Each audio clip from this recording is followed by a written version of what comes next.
Welcome to a tutorial on the weaving of an interlaced or multi-strand St. Brigid's cross.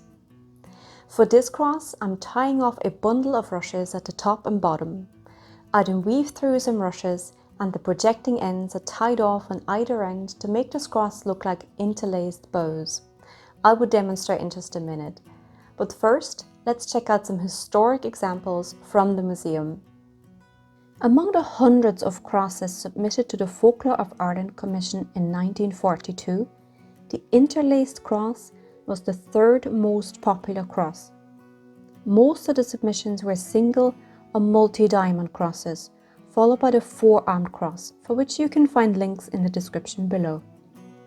Historically, over 80% of these interlaced crosses were made from rushes, as opposed to straw, and many came from Mid and West Ulster, South Donegal, Sligo, Leitrim, and along the west coast. Prepare 2 sets of 12 straight rushes of equal length and thickness.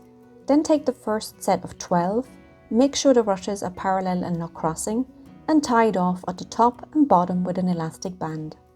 Now separate it into 3 strands of 4 rushes and weave through 4 rushes from the other set.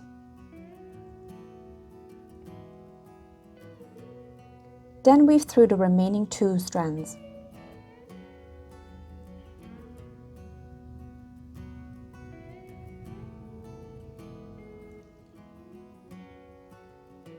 For demonstration purposes, I'm holding the cross mid-air, but you will find weaving a lot easier when placing the cross flat on the table.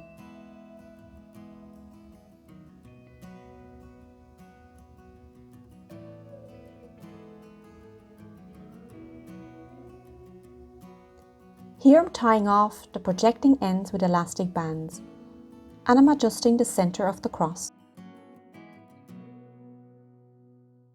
In order to hide the elastic bands, pick a rush that was cut close to the ground, where the rushes tend to be a lot sturdier. Leave the lower few centimeters intact and flatten the remainder before feeding the top end through the elastic band.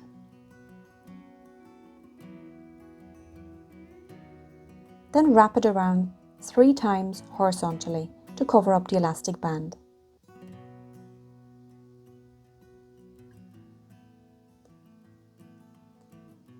And a 4th time diagonally. Hold everything in place and turn the cross around to look for a good spot to feed through the sturdy end of the rush.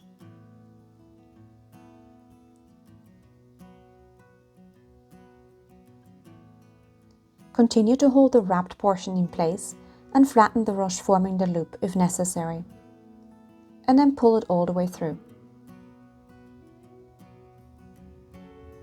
And remember, if one rush snaps or the end is too soft to feed it through, just try with another one.